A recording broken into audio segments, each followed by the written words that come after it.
Next on the agenda is the Greater Spokane C.O.P.S shop. And speaking tonight is Christy Hamilton, who is the director of C.O.P.S. Do you want to operate it, or do you want to operate it, or do you want me to operate it? Why don't you operate? Okay. I have a hard time talking and doing things Okay. at the same time. Good evening, City Council.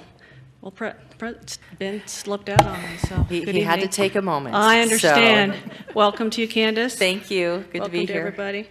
This is Heidi Harbert. She is my main go-to person at Greater Spokane C.O.P.S. So if you ever can't get a hold of me, she lives there, I want to tell you. I think she has her bedroom back in the conference room somewhere. So I'm here to share with you some of the wonderful things that Greater Spokane C.O.P.S does. That C.O.P.S shop is on the corner of Main and Stevens in the 1889 building. We've been there for 5 years in March.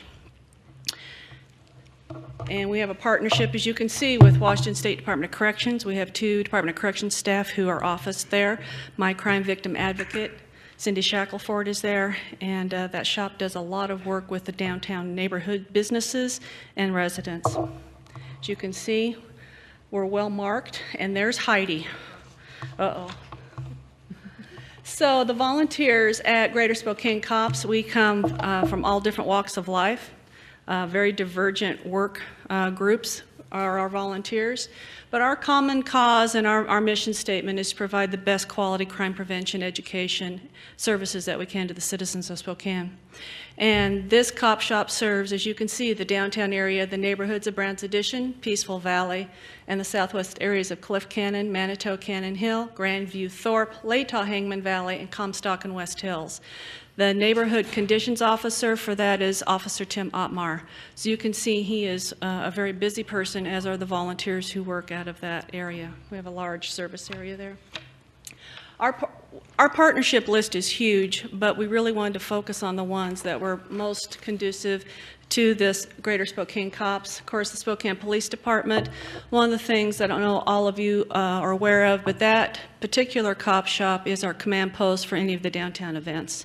If you've been there, you'll notice we're on the 2nd floor. We've got a bank of windows we can see forever.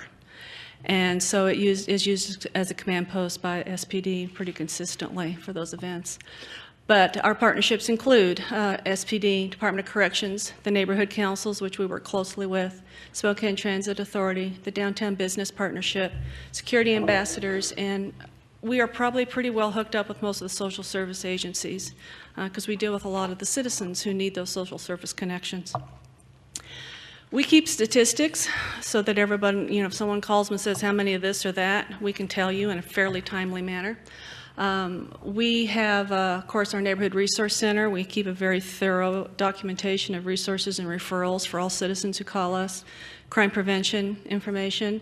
Our Neighborhood Observation Patrol is a program that we're working on. We just had a training last week. I think we trained 40 new people in the northeast part of Spokane. Yep.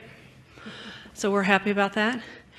Business Watch, which is basically block watch for businesses. We encourage businesses to have that same type of format within their business community as they do in their neighborhoods, as well as block watch, of course. Our latent fingerprint lift program, graffiti reporting, bicycle registration. We're going to do a big push on that with spring coming.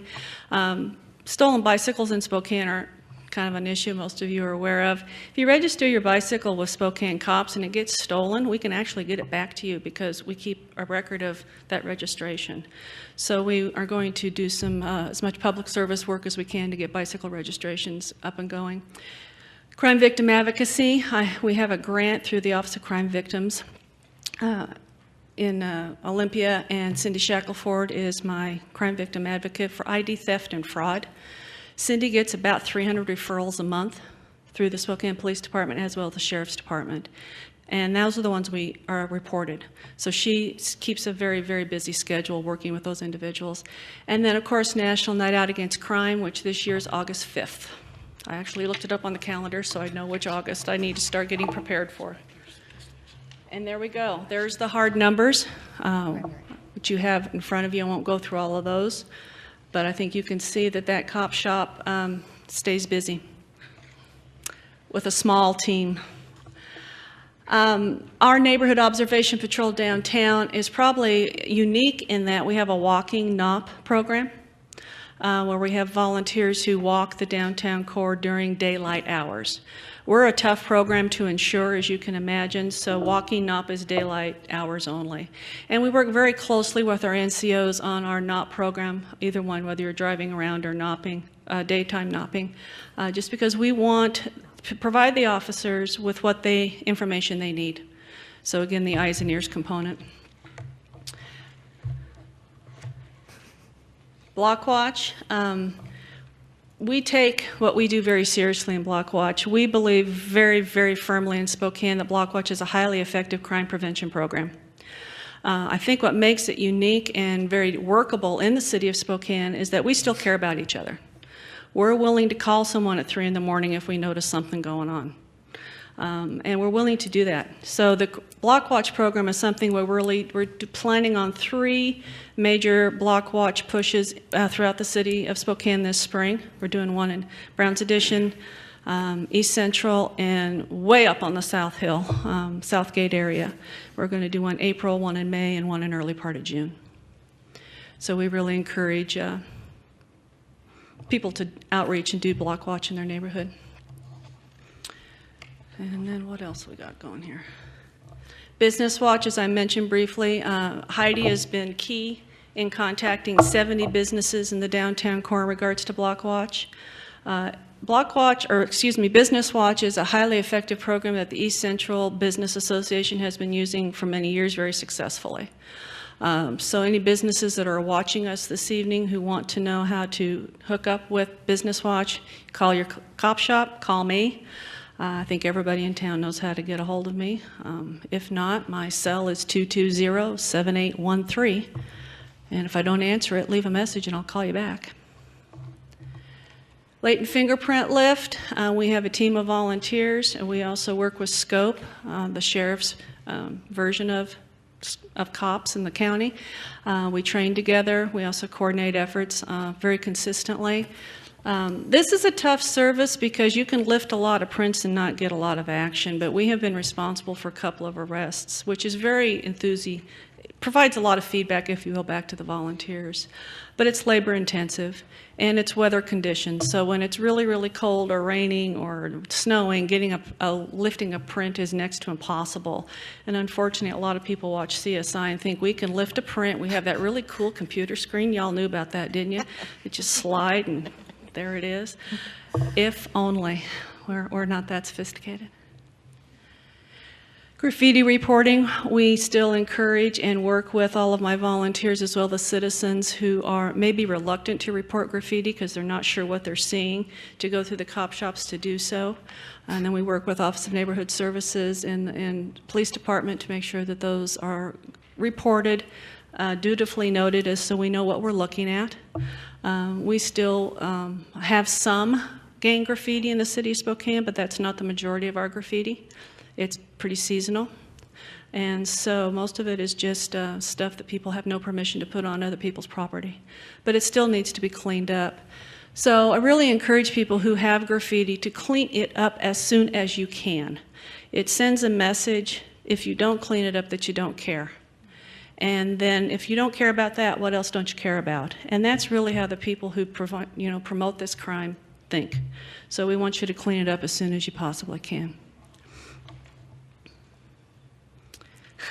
Crime victim advocacy, as I mentioned, Cindy Shackelford, we've had this program now for going on 4 years. She handles over 3,000 identity theft cases per year. She basically walks people through that very difficult scenario.